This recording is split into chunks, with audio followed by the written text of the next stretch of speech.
जो कल तक सीना तान कर कह रहा था कि मैं झुकेगा नहीं, आज वो घुटनों पर आकर कह रहा है, हुजूर मुझसे गलती हो गई, अब जिंदगी में कभी चुनाव नहीं लड़ूंगा।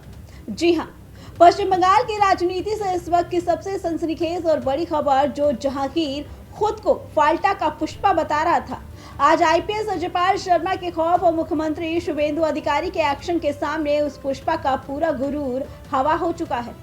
कल तक जो सिंघम को चुनौती दे रहा था, आज वो मैदान छोड़कर भाग खड़ा हुआ है। जो बंगाली नहीं समझ पाए, उन्हें आज सीधे हिंदी में समझाते हैं कि कैसे दीदी का राज बदलते ही टोलाबाजों का डॉन आज भीगी बिल्ली बन चुका है। ये पश्चिम बंगाल की नई राजनीति है साहब। यहाँ सिर्फ सरकार नहीं बदली, यहाँ गुंडों और टोलेबाजों का मुकद्दर भी बदल गया है।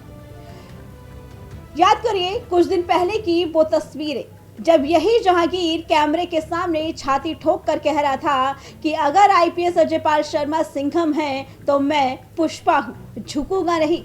लेकिन आज वही पुष्पा न सिर्फ झुक गया, बल्कि ऐसा लेटा है कि अब उठने की हिम्मत नहीं कर पा रहा। फाल्टा का ये तथाकथित शेर आज प्रेस कॉन्फ्रेंस में हाथ जोड़कर गिड़गिड़ा रहा है। আমি এর আগে অনেক প্রশ্নের উত্তর দিয়েছি, 29 তারিখে অনেক প্রশ্নের উত্তর দিয়েছি। আমি আজকের যেটা আমার বলার ছিল যে আমি ফলতার মানুষের স্বার্থে, উন্নয়নের স্বার্থে, শান্তির স্বার্থে, সুস্থতার স্বার্থে, সোনার ফলতা গড়ার স্বার্থে আমি 21 মে ইলেকশন থেকে নিজেকে কন্টেস্টে সরিয়ে। भाई वाह, इसे कहते हैं कायाकल्प। 29 अप्रैल को जब फाल्टा में वोटिंग हो रही थी, तब इसी जहांगीर के गुर्गों ने बूथों पर कब्जा किया, लोगों से जबरन टीएमसी को वोट डलवाया और सरेआम लोकतंत्र की धज्जियां उड़ाई। लेकिन इन्हें अंदाजा नहीं था कि इस बार सामने ऑब्जर्वर बनकर यूपी का वो जाबाज आईपीएस खड़ा है, जिसके नाम से ही अपराधियों की पैंट ढीली हो जाती है। नाम है राज्यपाल शर्मा। जब इस सिंघम ने धांधली का कच्चा चीठा खोला, तो चुनाव आयोग ने तुरंत बड़ा फैसला सुना दिया कि फाल्टा में दोबारा चुनाव होगा। 21 मई को रिपोलिंग की तारीख क्या तय हुई, जहांगीर का पूरा पुष्पा एम्पायर ताश के पत्तों की तरह ढह गया। इस सरेंडर की असली इनसाइड स्टोरी ये है कि बंगाल में मुख्यमंत्री बनते ही शुभेंदु अधिकारी ने वो हंटर चलाना शुरू किया, जिसकी गूंज से कोलकाता से लेकर दिल्ली तक खलबली मची है। शुभेंदु कैबिनेट के कड़े फैसलों के बाद अब बंगाल की सड़कों पर योगी आदित्यनाथ की तर्ज पर बुलडोजर गरज रहा है। सीमा पर फेसिंग की तैयारी हो रही है और जिन लोगों ने सालों तक टोलबाजी और कटवनी के दाम पर अपनी तिजोरियां भरी थी, अब उनसे पाई का हिसाब लिया जा रहा है। नतीजा देखिए, जो डायमंड हार्बर मॉडल टीएमसी का गुरूर हुआ करता था, आज वो पूरी तरह जमींदोज हो चुका है। अभिषेक बनर्जी की मुश्किलें दिन ब दिन बढ़ती जा रही है।